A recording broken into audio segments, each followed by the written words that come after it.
Hey, y'all, picture this. It's Christmas Eve, snow's hammering down on a beat-up tow truck rattling along Highway 50 in rural Nevada, and Marcus Tate's behind the wheel, hands rough as sandpaper, heart heavy as the storm outside.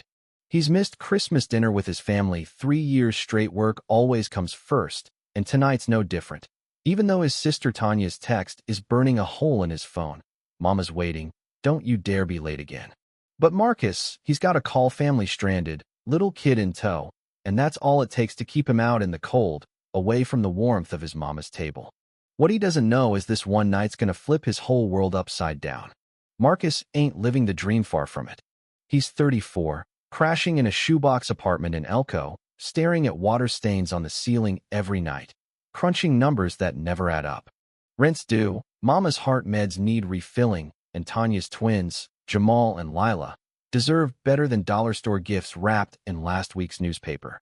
His bank account's at $312.47, a number that haunts him like a bad dream. Every morning's the same. Coffee that tastes like regret, stale bread, and a scroll through job listings he's too broke or too broken to land.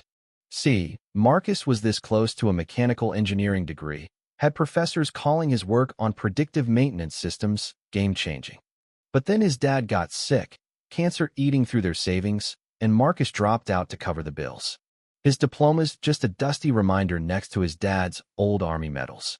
He works at Hank's garage, first one in, last one out, the smell of oil and rust like home. Hank's 68, hands too shaky to turn a wrench, so Marcus does the heavy lifting while Hank's kid, Bryce, fresh out of college, not a speck of grease on his designer jacket, struts around like he owns the place. Marcus overhears Hank on the phone one day, talking about selling the shop. Marcus is good, but he ain't got the head for business. That stings bad. This job's all he's got, no references, no prospects, just a sister who needs him and twins who think he's a superhero. Tanya calls, voice soft but sharp. Marcus, you gotta get the kids something for Christmas, even if it's small. He's been skipping meals to save up, promising her, I got it, don't worry. But his throat's tight, knowing he's barely scraping by.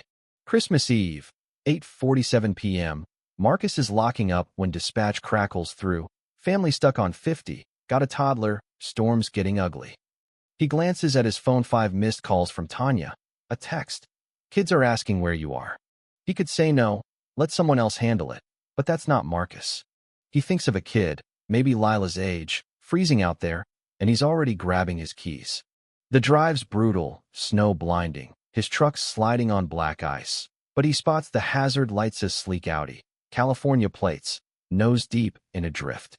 A woman, Claire, in a cashmere coat, clutches a shivering girl, Sophie. Her husband, Nathan, paces, yelling into his phone. No, this can't wait, the deal closes tomorrow. Marcus taps the window. I'm Marcus, let's get you out.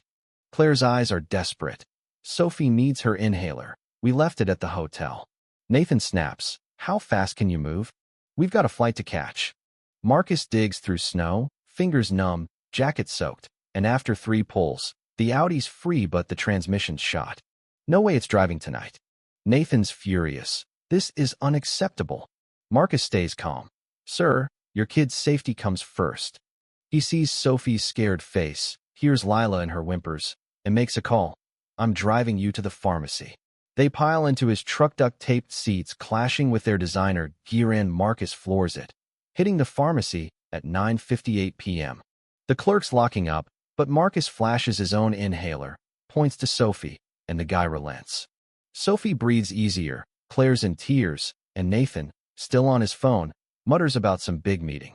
Marcus drives them to the Silver Pines Lodge, a ritzy spot he'd never step foot in otherwise. Nathan shoves $600 at him.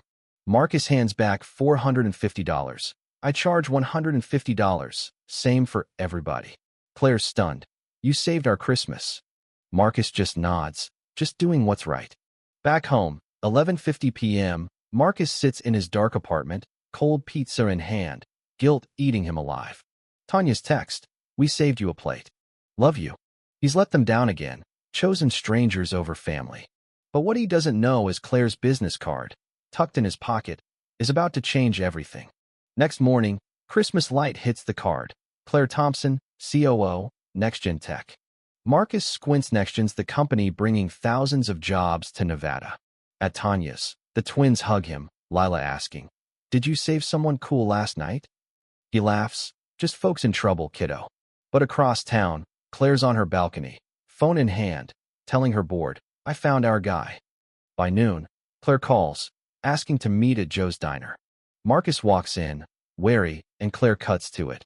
"We're building a tech campus, biggest in the West, and we need someone to run maintenance, someone like you." Marcus blinks. "I'm just a mechanic." She slides over a folder, his old thesis, his transcripts. "You're an engineer, Marcus. Your professor, Dr. Ellis, called you a genius." Turns out, they'd been scouting him, heard about a mechanic with big ideas. The breakdown? Real. Sophie's asthma? Real. But they were headed to Elko to find him. "Last night, you didn't just save use, you showed us who you are," Claire says. The offer: lead maintenance, hire a team, implement his thesis company-wide. Plus, a contract for Hank's garage, health coverage for Mama, college funds for the twins. Marcus's head spins, but he thinks of Tanya, the twins, his dad's sacrifices. When do I start? 6 months later, Marcus is running NextGen's campus, hiring folks like Elena, a laid-off engineer, and Ray, a vet with skills no one else sees. The town's alive, new diners, shops, families moving in. Marcus starts an apprenticeship program, teaching kids like Jamal and Lila they can dream big. His system saves NextGen millions, and his mama's got a new kitchen, her meds covered. Tanya's in nursing school, the twins in camp, college funds growing. 2 years later, Christmas Eve 2027, Marcus gets another call, family stuck on Highway 50. He fixes their van, waves off payment, and the mom, Rosa, hands him a card. Martinez Kitchen. She's Elena's sister, part of the town's revival. Marcus grins. "Tell Elena she's killing it at NextGen." His office walls got those cards, Claire's. Rosa's proof that kindness comes full circle. Every day, we pass folks who need help, and we tell ourselves we're too busy, someone else will step up. But what if that moment's your shot to change everything? When's the last time you helped someone who couldn't pay you back? Drop your story in the comments. I read everyone. If Marcus's story hit you, smash that like button, share it with someone who needs to hear it. Subscribe for more real stories about real people doing extraordinary things. Your moment to make a difference? It's closer than you think.